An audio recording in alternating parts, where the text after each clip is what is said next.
के पास नहीं है। कर्णिक रावण यार तू सब कुछ तेरे पास, अंग संग तुझको देख के अवतार करे अवतार। तू राजा अधिराज है, मैं दासन का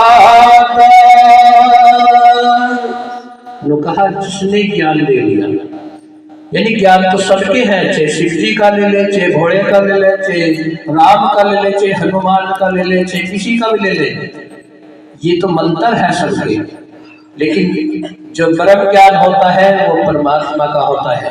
जिसने परमात्मा का ज्ञान ले लिया उसे समझो झुकना आ गया, क्योंकि झुक किसके आगे रहे?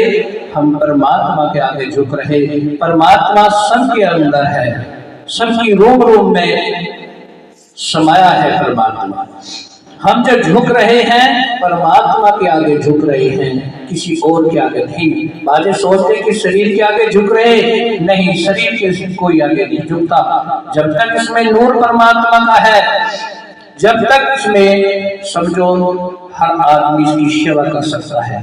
जब इसमें से नूर निकल जाता है इसे कोई नहीं पूछता है, ना कोई बहन पूछे, ना कोई माँ पूछे, ना कोई घरवाली पूछे, इसे कोई नहीं पूछता। और इतनी जल्द करते हैं कि इसे उठाओ ले जाओ और फूंक दो, नहीं तो पता नहीं क्या इसका भूत बन जाएगा। हमने परमात्मा को जानना कैसा है? रूपी रंगी है ना कोई रेखा, कोटि कोटि प्रणाम तुम्हें, मन बुद्धि से परह देखा, कोटि कोटि प्रणाम तुम्हें। ये मन से भी और बुद्धि से भी परे है, ये मन से भी और बुद्धि से भी परे है, ये परमात्मा है। परमात्मा हमारे अंदर बैठा है और हम परमात्मा के अंदर बैठे हैं। इसको देखना है ये कैसा है, कौन सा देवता है, ये क्या चीज है जो हमें चला रहा है और हमारे लिए खाने के लिए नई नई वस्तुएं पैदा किया। नुखा मेवा मिष्टान भी पैदा किया, अन्न दूध भी पैदा किया, फिर भी निर्दय हो जीव को तू सताने लगा। अगर तू आज मांस खाए तो मैं क्या करूं? जब इंसान को इतनी बुद्धि दी, देवी देवता भी शरीर के लिए तड़पते हैं कि हमने ये शरीर मिल जाए। देवी देवता भी तड़पते हैं कि ये हमने शरीर मिल जाए, लेकिन भगवान ने ये किसी को शरीर नहीं दिया। ये शरीर सिर्फ इंसान को दिया कि ये अपना कर्म सुधार ले। बस ये क्या लग गया इनमें? कान्हा जी घर ले, कान्हा जी की छठी करो, इसका जसूलन करो, इसका वो करो, ये करो। मतलब ये बताइए कि भगवान हमारे पैदा हुए या हम भगवान से पैदा हुए? ये जो कथा में चल रहे ना ये काम, बस उनके पीछे दुनिया भाग रही है। चाहे दुखी कितनी भी हो गई, लेकिन बहुत भीड़ थी, बस इतनी चीज दिखाई देती, बहुत भीड़ थी कथा में, जागरण में बहुत भीड़ थी, लेकिन उसकी असलियत का नहीं पता लगता कि ये कौन थे कान्हा। आपके घर कान्हा जी आए, इनकी पूजा पाठ करो, इनका जन्मदिन हर महीने मनाओ, पर ये छठी, ये जसूलन, ये करने भोगवानी छोड़ो। इन्हीं तो सतगुरु बताता है कि ये क्या है।